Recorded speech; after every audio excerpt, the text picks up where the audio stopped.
दोस्तों सुजलॉन एनर्जी की बात करें तो यहाँ पे बहुत बड़ी गुड न्यूज़ निकल के आ रही है। सुजलॉन एनर्जी के मैनेजमेंट की तरफ से जो बड़ा एक धमाकेदार यहाँ पे इंटरव्यू दिया गया है, जिसमें ये क्लियर किया गया कि अब कंपनी विंड टरबाइन के अलावा भी बहुत सारे अलग अलग क्षेत्र में एंट्री करेगी, यानी बहुत सारे नए बिजनेस में अपने पैर मजबूत करेगी और आने वाले समय बिजनेस को तेज़ी से बढ़ाते हुए इंडिया की नंबर 1 रिन्यूएबल एनर्जी सेक्टर की कंपनी बनने की इच्छा लेकर आगे बढ़ रही है। तो देख सकते हो कि जिस तरह से इसमें अभी ये सारी बातें क्लियर हो रही है, वो समझ में आ रही है कि सुजलॉन एनर्जी आने वाले समय इंडिया की एक बड़ी मजबूत कंपनी बनने को तैयार है। इसके अलावा भी बहुत सारी अपडेट है जिनको हम एक एक करके डिस्कस करने वाले हैं। सरकार की तरफ से भी कुछ बड़े बयान निकल कर आए। क्या वाकई में आने वाले इसमें सुजलॉन एक बहुत बड़ा मल्टीबैगर बनने की तरफ आगे बढ़ रहा है, जानने की कोशिश करेंगे इस वीडियो के माध्यम से। लेकिन फ्रेंड, उससे पहले अगर आप पहली बार हमारे चैनल पे आए तो चैनल को सब्सक्राइब कर दीजिए, एक बेल आइकॉन दबा दीजिए ताकि जब भी नया वीडियो बने पहला नोटिफिकेशन आपको मिले। वीडियो पसंद आए तो लाइक से जरूर कीजिए। चलो फ्रेंड्स, वीडियो स्टार्ट करते हैं। मैं हूँ आपका दोस्त SB दवे और हमारे अपने चैनल ऑनलाइन कमाई में आपका बहुत बहुत स्वागत है। सबसे पहले आज के कारोबार की बात कर ले तो स्टॉक की शुरुआत पॉजिटिव हुई 83 पर। आज क्लोजिंग कल की 82.89 के आसपास थी। इंट्राडे में 84.20 का हाई भी बना, लेकिन ऊपर के लेवल से यहाँ पे प्रॉफिट बुकिंग आ गई, जिसकी वजह से 82.32 का लो बना। तो कुछ समय के लिए स्टॉक में गिरावट की संभावना बनी और देख सकते हो अंत में क्लोजिंग लगभग थोड़ी सी तेज़ी के साथ ही हुई है 83.65 पर, जहाँ पे 0.92% की तेज़ी थी। तो आज निफ्टी एनर्जी सेक्टर में भी कोई खास तेज़ी नहीं थी। बाजार में आप देखें तो आज प्रॉफिट बुकिंग का माहौल था। कुछ इंडेक्स जिसमें मेटल इंडेक्स वगैरह काफ़ी अच्छा किया आज, बाकी ओवरऑल बाजार में आज दबाव का माहौल था, जिसकी वजह से बड़ी तेज़ी नहीं बनी। लेकिन पॉजिटिव क्लोजिंग इस बात का असर है कि आने वाले समय यहाँ पे तेज़ी की संभावना बनेगी।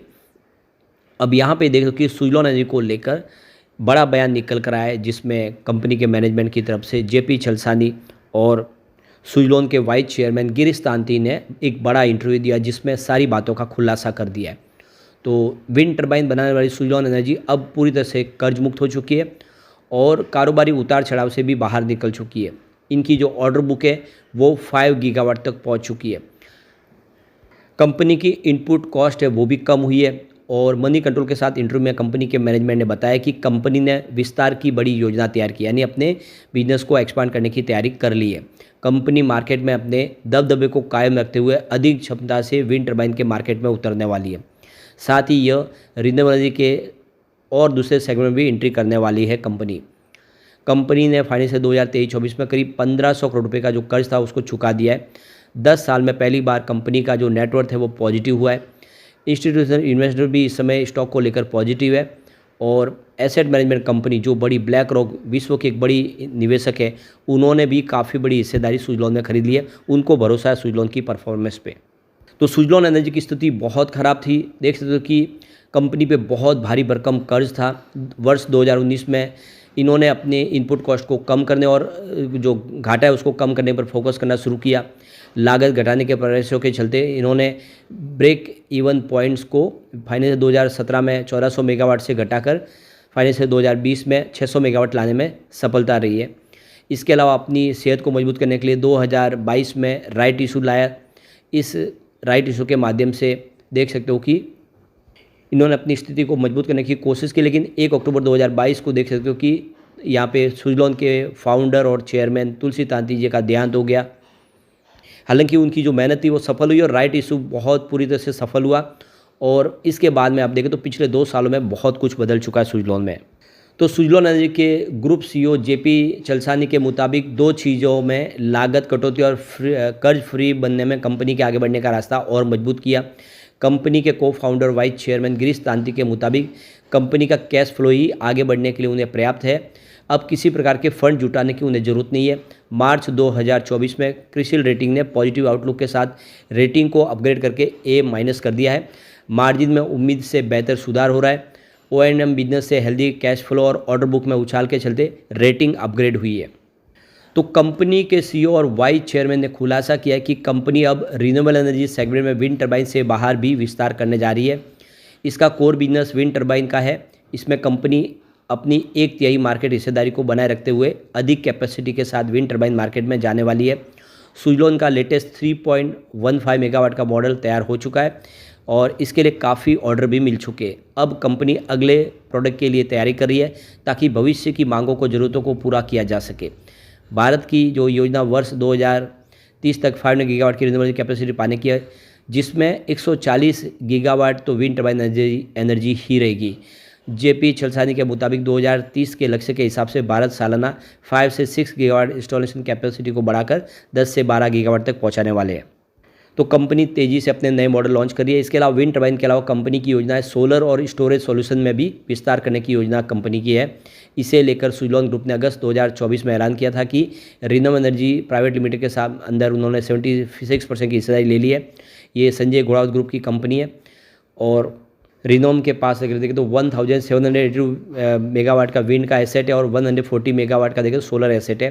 572 मेगावाट का यहाँ पे देख दो कि प्लॉट्स अंडर मेंटेनेंस भी इनके पास कामकाज है।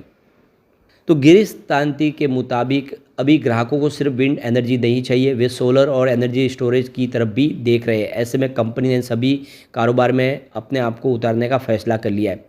वो हर तरह की सर्विस प्रोवाइड करने के लिए तैयार है। ग्राहक जो उनके पास आना चाहेंगे उनको हर तरह की सेवाएं मिलेगी। कंपनी हर तरह की रिन्यूएबल एनर्जी के सेक्टर की सेवा देने को तैयार है। हालांकि उन्होंने ये कहा कि सोलर इक्विपमेंट और बैटरी स्टोरेज पर अभी कंपनी काम नहीं कर रही है, कंपनी हाइब्रिड मॉडल बनाएगी। तो कंपनी ने बड़ा प्लान तैयार कर लिया है अपने बिजनेस को फैलाने का, जिससे एक बात तो क्लियरली समझ में आ रही है कि इंडिया की ये टॉप लेवल की रिन्यूएबल सेक्टर की कंपनी बनने जा रही है और ऐसे में आने वाले समय इसकी प्राइस भी बढ़ेगी, इसको कोई रोक नहीं पाएगा। अब यहाँ पे एक नई जो रिपोर्ट जारी की गई है कि इंडिया की विंड और सोलर एनर्जी जो कैपेसिटी है इस समय उसको 2030 तक 5 फोल्ड बढ़ाना होगा, तभी जो टारगेट उसको अचीव किया जा सकता है। यानी अभी इसमें और तेज़ी लानी होगी। यानी एक तरह से देखें तो ये रिपोर्ट कह रही है कि अभी भी बहुत सारे निवेश की ज़रूरत है और बहुत तेज़ी लाने की ज़रूरत है। ऐसे में इस सेक्टर से संबंधित कंपनियों के लिए काम की कोई कमी नहीं है, जितना काम करे वो कम है। तो ये देखिए क्लाइमेट एनालिस्ट और न्यू क्लाइमेट इंस्टीट्यूट की तरफ से रिपोर्ट जारी की गई है, जिसमें ये क्लियरली कहा गया है कि 2030 तक के लिए 5 फोल्ड करना होगा इस समय इंस्टॉल कैपेसिटी को और आने वाले समय इसके लिए काफ़ी बड़े निवेश की भी संभावना बनेगी और बहुत सारे निवेशक यहाँ पे निवेश करेंगे।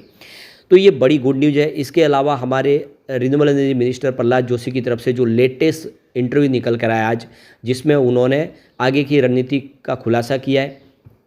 उनका कहना है कि 2014 तक जब अभी तक हमारी सरकार नहीं बनी थी, जो रिन्यूएबल एनर्जी कैपेसिटी उसकी इंस्टॉल कैपेसिटी 75.52 गीगावाट के आसपास थी, जो अब 207 गीगावाट तक पहुंच चुकी है और इसमें 175% की वृद्धि हुई है पिछले 10 सालों में। आने वाले समय में हमारा 540 गीगावाट का एक सपना है और हम इसको आगे बढ़ाते हुए 2030 तक 700 गीगावाट तक पहुंचने वाले हैं।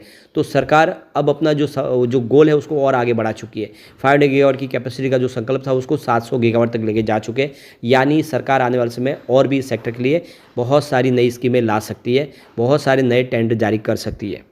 यहाँ पे प्रहलाद जोशी की तरफ से जो बयान निकल कर आया कि मोदी 3 गवर्नमेंट की जो 100 डेज है उसमें ही 6 गीगावाट की नई कैपेसिटी ऐड की गई है, जो एक नया अचीवमेंट है। तो कुल मिला के तेज़ी से यहाँ पे काम हो रहा है। यहाँ तक कहा गया है कि बहुत सारी जो प्राइवेट प्लेयर उन्होंने कमिटमेंट किया आने वाले समय काफ़ी बड़ा निवेश करेंगे इस सेक्टर में, जिससे जो हमारा गोल है उसको हम अचीव करने में हम आसानी से उसको पा सकेंगे।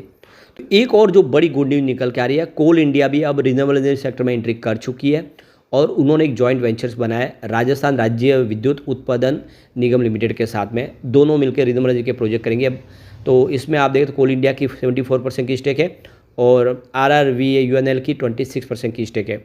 दोनों मिलके अब आने वाले समय ग्रीन एनर्जी के प्रोजेक्ट करेंगे। तो एक समय NTPC जैसे सरकारी प्लेयर का जो है टेंडर मिल चुका है सुजलॉन को। अब एक और बड़ी महारत्न कंपनी इस सेक्टर में एंट्री कर चुकी है। ऐसे सुजलॉन के लिए बहुत सारी अपॉर्चुनिटी है। अब जो सरकारी टेंडर है वो सुजलॉन पा सकती है। अभी तक अगर आप देखें तो सुजलॉन सिर्फ सर्विस मेंटेनेंस के काम पे फोकस कर लेकिन अब डायरेक्ट टेंडर लेने लगे, जिससे हम कह सकते हैं कि आने वाले समय सुजलॉन बेहतर कर सकती है। लॉन्ग टर्म इन्वेस्टर के लिए अच्छा मौका है, खरीदारी करनी चाहिए। आने वाले समय सुजलॉन मालामाल कर देगा। लेकिन फ्रेंड, कोई भी इन्वेस्टमेंट करने से पहले अपने फाइनेंशियल एडवाइजर से बड़ाई ले ले या अपना खुद का रिसर्च करें, क्योंकि मैंने वीडियो आपके एजुकेशनल पर्पज़ के लिए ही बनाया। वीडियो पसंद आए तो लाइक से जरूर कीजिए और चैनल को सब्सक्राइब कर दीजिए। Thank you friends.